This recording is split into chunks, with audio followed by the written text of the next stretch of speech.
Hello everyone, this is Gayle, and I'm here to do our fifth and probably last quilt square in this series.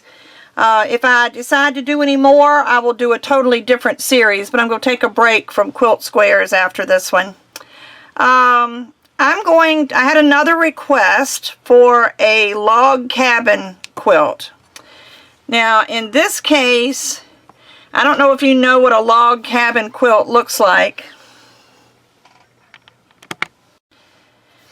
I don't have a picture of one. I could have printed one off the internet, but I'm at the end of my allowable copies to print on my printer.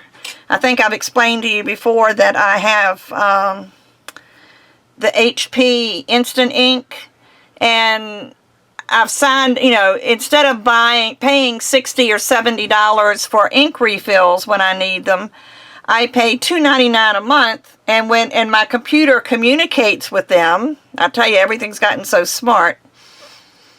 But in doing that, for the $2.99 plan, I'm only allowed to print 50 prints a month. And I've been doing a lot of printing this month, and I've only got about 4 or 5 left, and I've still got another week, so I figured I better not print anymore unless it's absolutely necessary, because then they start charging you more, and I don't need that. But I'm going to do the log cabin quilt, which requires 7, I saved it to last because it takes 7 different colors in order to make it.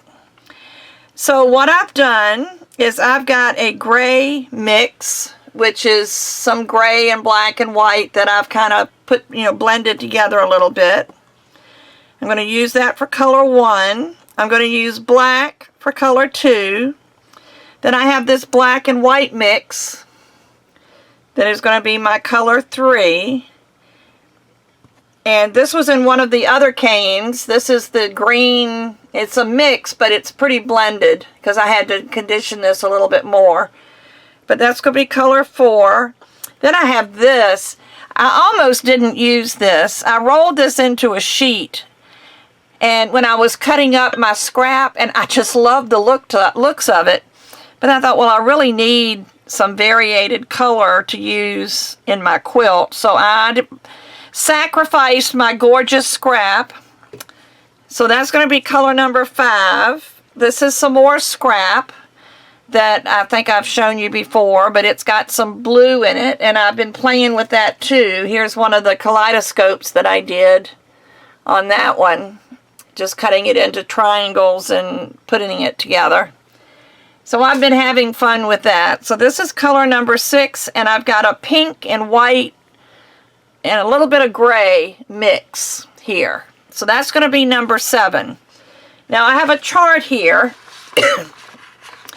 Normally, here's my instructions. Normally, you use strips of clay, but each one is a different measurement. So what I thought I would do instead of doing strips of clay is to divide them into squares. Because these will be, instead of doing a long one here of color number 2, I'm going to make 2 color number 2 squares and put them together. So it's going to be a little different than if you do it with fabric.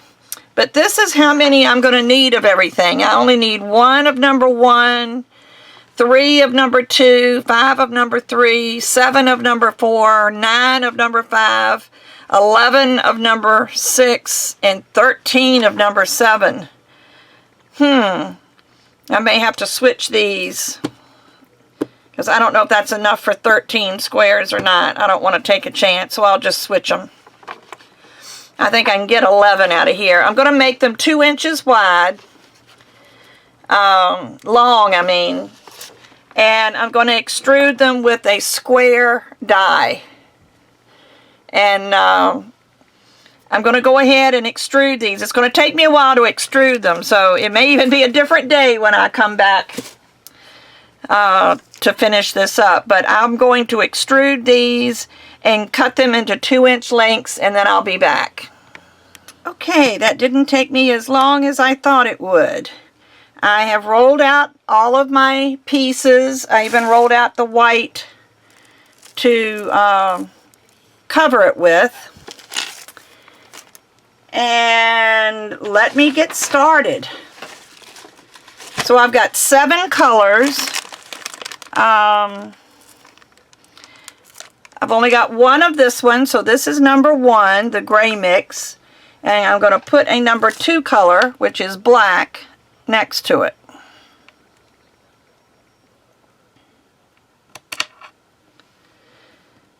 And make sure they stick together. So that's going to be the beginning of my cane. It's going to be one of the color 1 and one of color 2.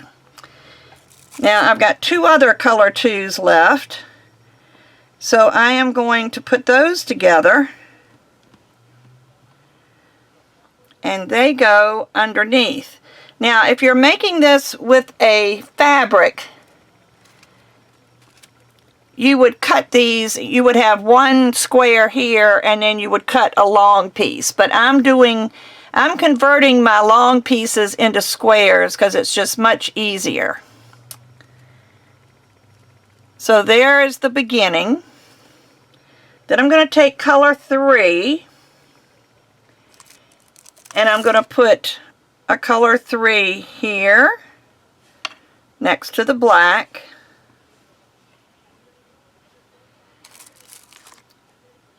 And up here next to the gray. Let me lay these down so I can get those fastened correctly. So I'm going to have 2 on that side, which makes, and this is going to be hard to explain. Let me see if I can come in.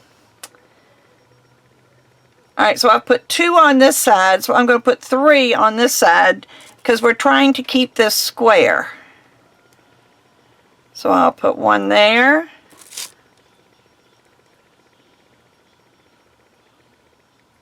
One there. And 1 here. And this is what we're going to do all the way through. And I just hope there's going to be enough contrast between these colors. Always put it down on your work surface and make sure that the sides all stick together. And I guess I can put these away now. I was keeping these out so I wouldn't forget what color was which. I'll leave the others. So now I've got, let's see, this square. This is my color number 1. This is my color number 2. This is my color number 3. Now color number 4 is going to go on this side. But now we're 3 squares wide. So we're going to put 3. Whoop. Let me lay this down. It'll probably be easier. Let me come back out so you can see what I'm doing. I'm going to put 3 down this side. If you think of it as every time you do this, you're covering up all that you've already done. So that was 3 squares tall. So now that's 3. I've added this, so that makes it 3 squares. But then I'm going to turn it this way. Because this one went across the top, this color is going to go across the bottom. So I'm going to lay it here, and I'm going to put 4 across the bottom, because now our square has 4 squares. It grows with every layer that you've got.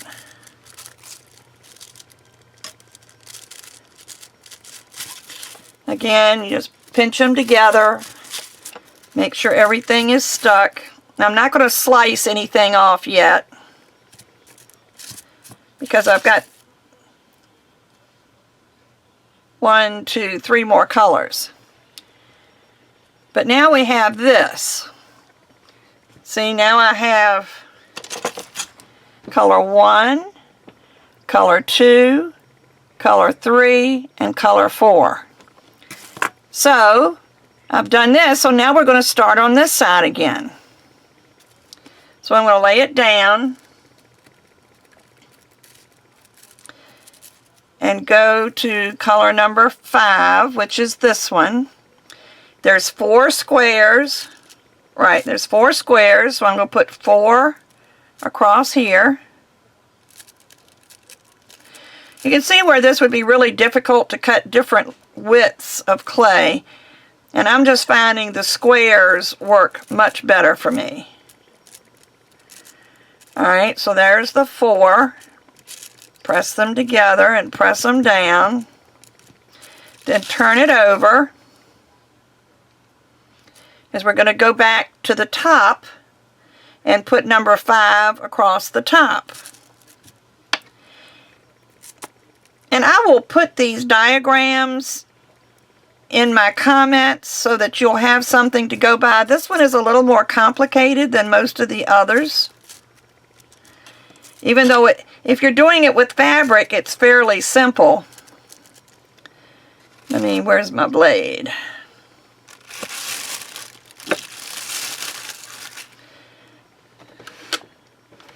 I need something to straighten this out with, because that's not, there we go.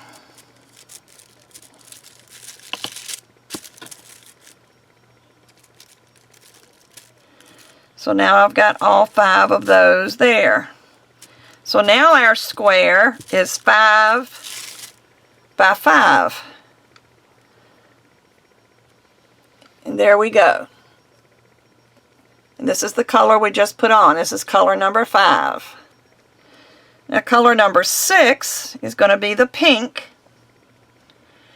And holding it this way, we're going to put it on this side. We finished up here. So now I'm going to start building over here. So I'm just going to lay it down with that side up. And I'm going to add 1, 2, 3, 4, 5 squares.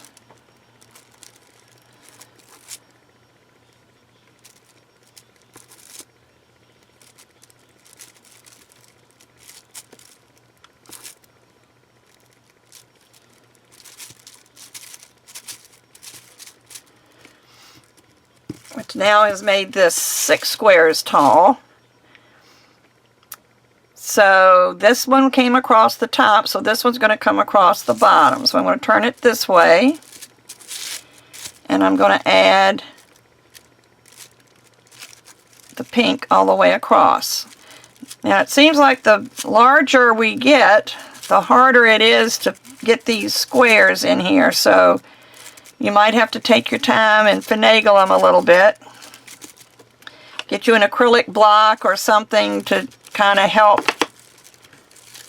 keep your space.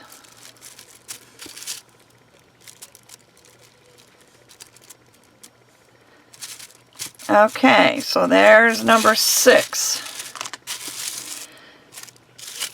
I can move these colors. The only thing we've got left is the blue mix, which was the last one.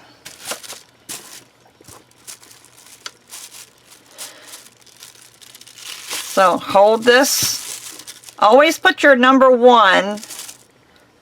This is what I'm using for a reference. This is number 1 and this is number 2. So this always stays in the upper left-hand corner of this little square. So you'll see that this one came down here and across here. So this next one is going to come up this way and across that way. So I'm going to lay this down on that side, and I'm going to start adding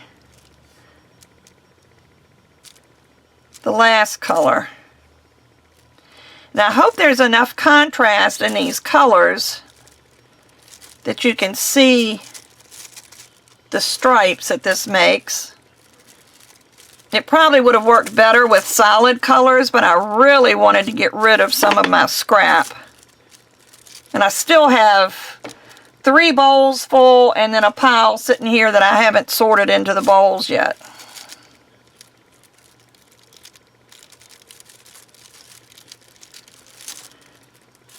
Okay, so there's my 6 on that side. So again, put this where it is. This came across here, so the rest of it's going to come down this way. So I'm going to put the rest of these squares. This is going to be a pretty fat square. I'm going to have to reduce this one, which I've kind of figured I would. I'm going to put 2 together. See if that helps me any. Maybe a little, but I'm just going to go ahead and finish it one at a time.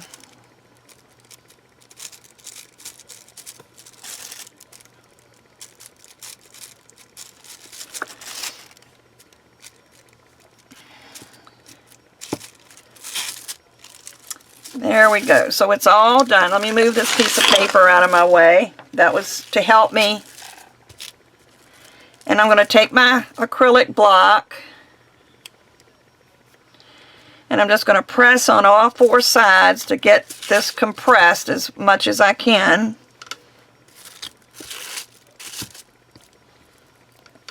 I really don't need this plastic anymore.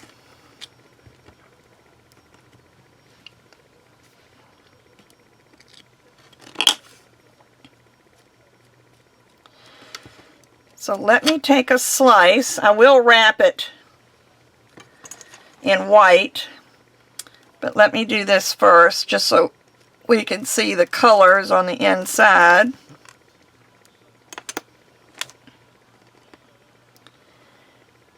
There we go. This is a log cabin square. And there's different colors mixed in. You can see that this is the blue, and of course the pink that's got some white and gray in it.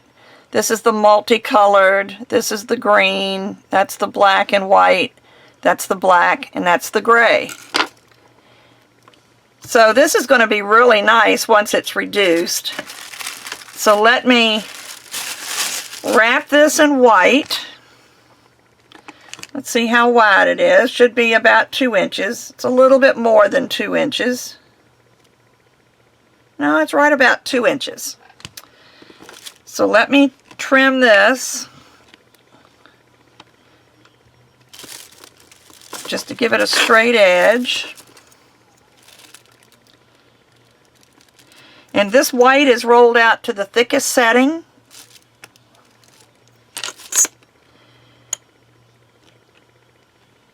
I'm trying to, probably should have lined this up on the inch marks.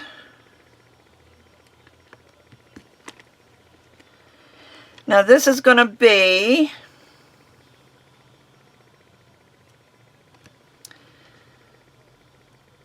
about 1 3/4 inches, and I'm going to need 4 sides.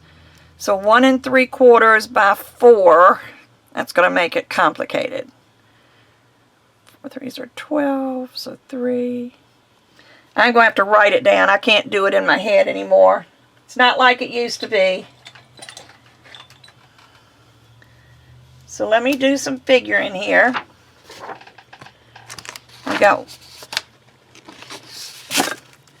1 3/4 inches times 4, which you do 4 times 3, which is 12/4. My pen's coming apart. And then 4 times 1 is 4, and 12/4 is 3 inches plus 4, so we need 7 inches. I do remember that from my math. So let me see if this is going to be 7 inches long. Let me put it down here and put it on my inch lines. So I'll have something to go by when I cut. 1 2 3 4 5 6 7, just barely.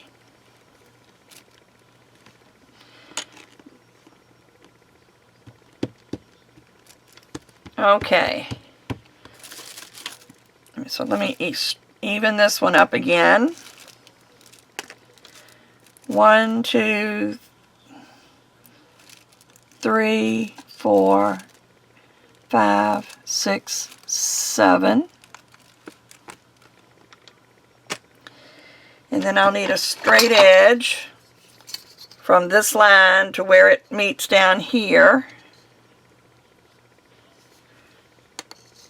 So I'll cut this edge off. This is just showing you how I made my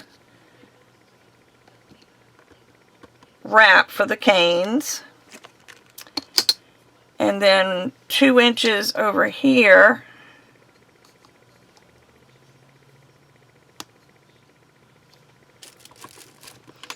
is right there.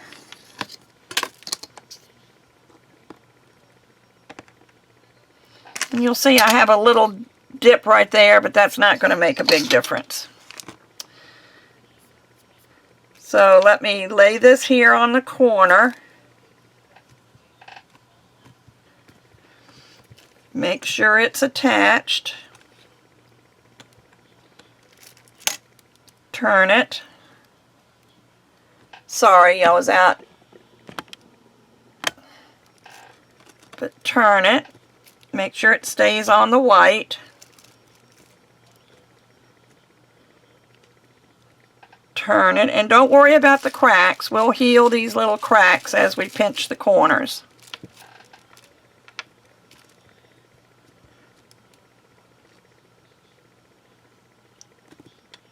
And I miscalculated by about a ½ inch. But that's okay. I'd rather have too much than not enough.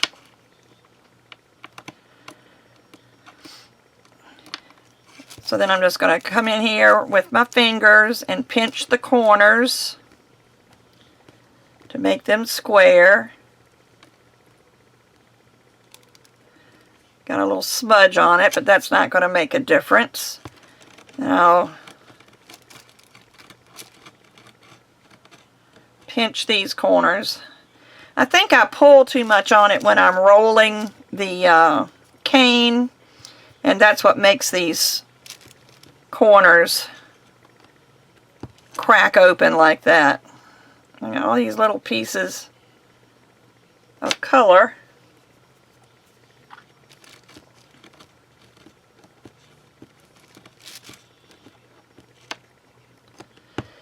And then this is where I started. So I'm going to press that in, rub it with my finger, and if you need to, then you can go this way to smooth that seam.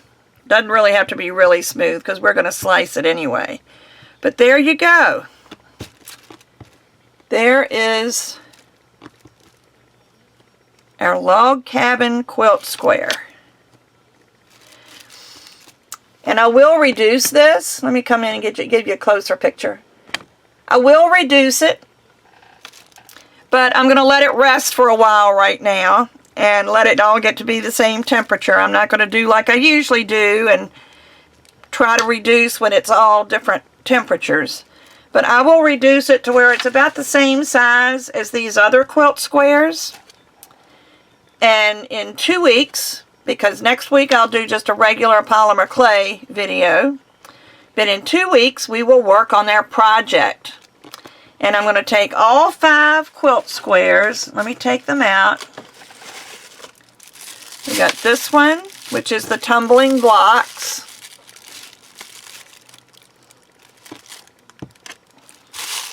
Remember that one, the tumbling blocks? Let's see. I guess it goes that way. And then we did the pinwheel. And I wrapped them all in white because I want them to all be like they were on the same quilt. Then this one, I forgot what the name of this one was. Something like a wild card or mystery card or something like that. And then we have this one that we did, the Ohio Star, which is really a lot smaller than the others, so I may have to do the same thing I did with this one and reduce it and make 4 out of it so that I can get a bigger square so that they'll all match. And now we've got this one. So there's our 4 squares. So I hope everyone has enjoyed this series. I've gotten a lot of good comments, and some people that are quilters are really enjoying this. I am not a quilter, but I do have a quilt that I'll tell that story on one of my Friday Frolics. But come back again next week for another polymer clay video. And of course, I'm always here on Fridays for my Friday Frolics. So everybody get your quilt squares done, because next time we're going to be putting them together into a really cool project. So thanks very much. Bye-bye.